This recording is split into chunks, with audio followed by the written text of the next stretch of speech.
पिछले हफ्ते की नेगेटिव बात ये रही कि बुल्स की हंसी छीन सी गई थी, जहां पे सब धुंधला धुंधला नजर आ रहा था। अब सबका ध्यान Q1 अर्निंग्स पर रहेगा, FII एक्टिविटी पर रहेगा और US बायलैटरल ट्रेड पैक्ट पर रहेगा अगस्त 1 डेडलाइन से पहले।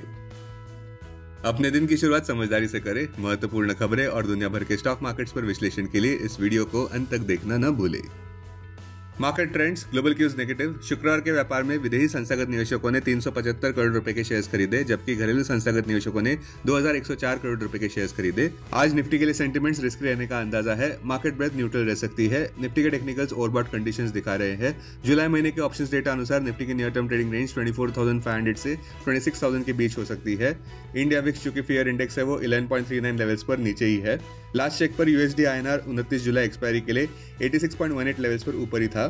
निफ्टी का पुट कॉल रेशियो 31 जुलाई एक्सपायरी के लिए 0.92 पर। बैंक निफ्टी का पुट कॉल रेशियो 31 जुलाई एक्सपायरी के लिए 0.73 पर। आज के लिए निफ्टी का आउटलुक, ट्रेडर्स को व्यस्त रखने वाली ये बात रहेगी कि भारत और USA के बीच क्या बायलैटरल ट्रेड डील होगी या नहीं, वो भी अगस्त 1 डेडलाइन से पहले। निवेशकों को उम्मीद है कि फेवरेबल डील भारत के पक्ष में ज्यादा हो। Fingers crossed. अब आज की थीम पर ध्यान देते हैं। वॉल स्ट्रीट इंडाइसेस पिछले शुक्रवार के व्यापार में रिकॉर्ड हाईस पर पहुंचने के बाद डायरेक्शन बदलते नजर आए। पिछले शुक्रवार डाउ जोन्स 0.3% नीचे गिरा, जहां पे हफ्ते का अंत 44,342 मार्क पर किया गया और अपने ऑल टाइम हाई से 1.5% ही दूर रहा। S&P 500 भी लगभग 1 पॉइंट से नीचे रहा 6,296 लेवल पर, किंतु नैस्डैक कंपोजिट 10 पॉइंट गेन के साथ ऊपर बंद हुआ 20,895 मार्क पर। ये दोनों इंडाइसेस अपने रिकॉर्ड हाईस के करीब ही बंद हुए। ट्रेडिंग थीम अब फेड चेयरमैन जेरोम पॉवेल के इर्द गिर्द घूमेगी, जिन पर प्रेशर बना हुआ है और जिससे फेडरल रिजर्व के इंडिपेंडेंस पर सवाल उठता है। सेंटिमेंट शिफ्ट हो रहा है, किंतु और अर्निंग सॉलिड नजर आ रहे हैं। फिलहाल फेड गवर्नर क्रिस्टोफर वॉलर एक अहम दावेदार माने जा रहे हैं फेड चेयरमैन जेरोम पॉवेल की जगह लेने के लिए, अगर कहीं वाकई राष्ट्रपति ट्रंप चेयरमैन जेरोम पॉवेल को फायर करते हैं तो। FOMC आउटकम इस महीने देखने को मिलने वाला है जुलाई 30 को। अब टेक्निकली अगर देखें तो निफ्टी क्लोजिंग प्राइस 24,968, सबसे बड़ा इंटरवीक सपोर्ट निफ्टी के लिए 24,473 मार्क पर, इमीडिएट रेजिस्टेंस 25,251 मार्क पर। आज की ट्रेडिंग रेंज 24,850 से 25,200 के बीच हो सकती है, bias neutral. Bank Nifty closing price 56,283, bank Nifty के लिए सबसे बड़ा इंट्राडे सपोर्ट 56,000 मार्क पर, बैंक निफ्टी के लिए सबसे बड़ा रेजिस्टेंस 57,615 मार्क पर। बैंक निफ्टी की आज की ट्रेडिंग रेंज 55,800 से 56,800 के बीच हो सकती है, बायस न्यूट्रल।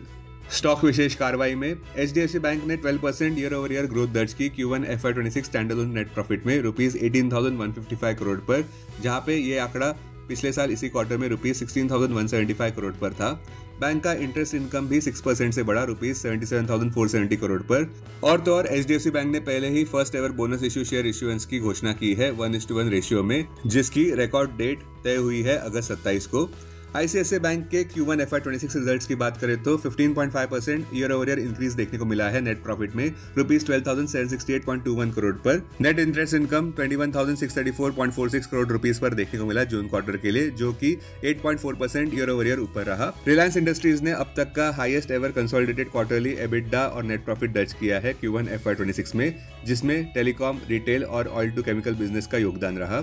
मुकेश अंबानी जी का मानना है कि बिजनेस परफॉर्मेंस और ग्रोथ इनिशिएटिव्स कॉन्फिडेंस देते हैं, जिससे कि Reliance Industries stellar track record देता जाएगा और हर 4 से 5 साल में डबल डिजिट ग्रोथ दर्ज करता जाएगा।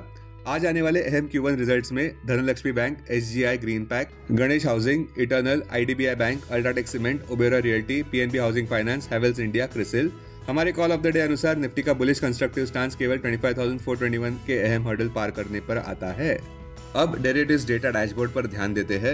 निफ्टी जुलाई futures last traded price 25,027, premium +59। Put call open interest ratio Nifty 31 जुलाई एक्सपायरी के लिए 0.92 पर, बैंक निफ्टी 31 जुलाई एक्सपायरी के लिए 0.73 पर।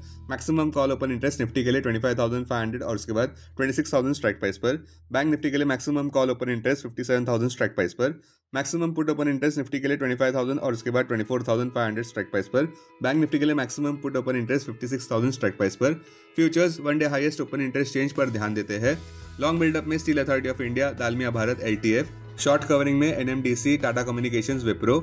शॉर्ट बिल्डअप में Motherson Sumi, Axis bank, CG power, BEL। Long unwinding में RBL bank, BPCL, Nykaa, Shriram finance. आज स्टॉक जो FNO बैन में है वो है Hindustan copper, Angel one, RBL bank, Bandhan bank.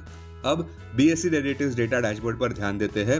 Sensex July futures last traded price 81,990, premium plus 232, put call open interest ratio Sensex 29 जुलाई expiry के लिए 0.63 पर, बैंकेक्स 29 जुलाई एक्सपायरी के लिए 0.66 पर, maximum call open interest Sensex के लिए 82,000 स्ट्राइक प्राइस पर, बैंकेक्स के लिए 63,000 स्ट्राइक प्राइस पर, maximum put open interest Sensex के लिए 82,000 स्ट्राइक प्राइस पर, बैंकेक्स के लिए 63,000 स्ट्राइक प्राइस पर। सेंसेक्स क्लोजिंग प्राइस 81,758, सबसे बड़ा इंट्राडे सपोर्ट सेंसेक्स के लिए 80,354 मार्क पर क्लोजिंग बेसिस अनुसार, इमीडिएट रेजिस्टेंस 82,500 मार्क पर। आज की ट्रेडिंग रेंज 81,300 से 82,300 के बीच हो सकती है, bias neutral. Investments in security markets are subject to market risk. Read all the related documents carefully before investing. This content is purely for information and educational purpose only and in no way to be considered as an advice or recommendation.